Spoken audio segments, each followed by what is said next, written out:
second scenario that you might come across is when someone is questioning your process, whether they're questioning the actual workshop, the format, the exercise that you want them to do. It doesn't really matter. They're basically like, why are we doing this? I don't want to do this. Oh, I'm not good at that, so I'm not going to do it.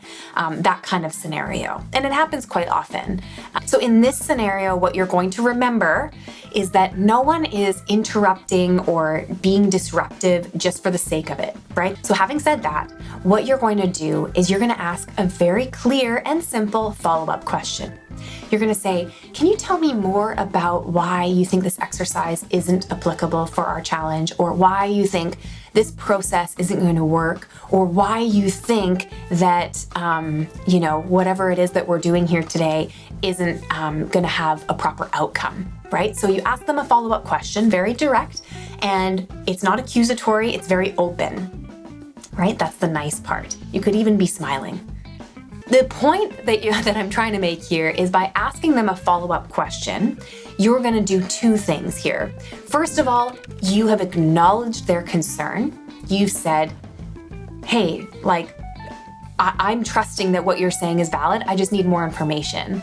And then the second thing is you're going to get more information, right? By asking the follow-up question, all of a sudden you have more to work with, and you can actually deal with it a lot better than if you just jump into defense mode, right? Because usually in this type of scenario, our instinct is to defend our process and defend the exercise and come back and be like, no, this always works really well, blah, blah, blah.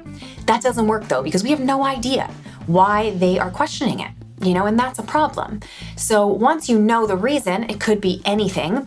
Oftentimes it's because they had a bad experience, a little while ago, and they're bringing that energy into the room with them, right? So then maybe they'll say to you, well, yeah, we did this exact same workshop 3 weeks ago and nothing came out of it. We worked really hard and then, we just left it in the room and it got taken nowhere, right?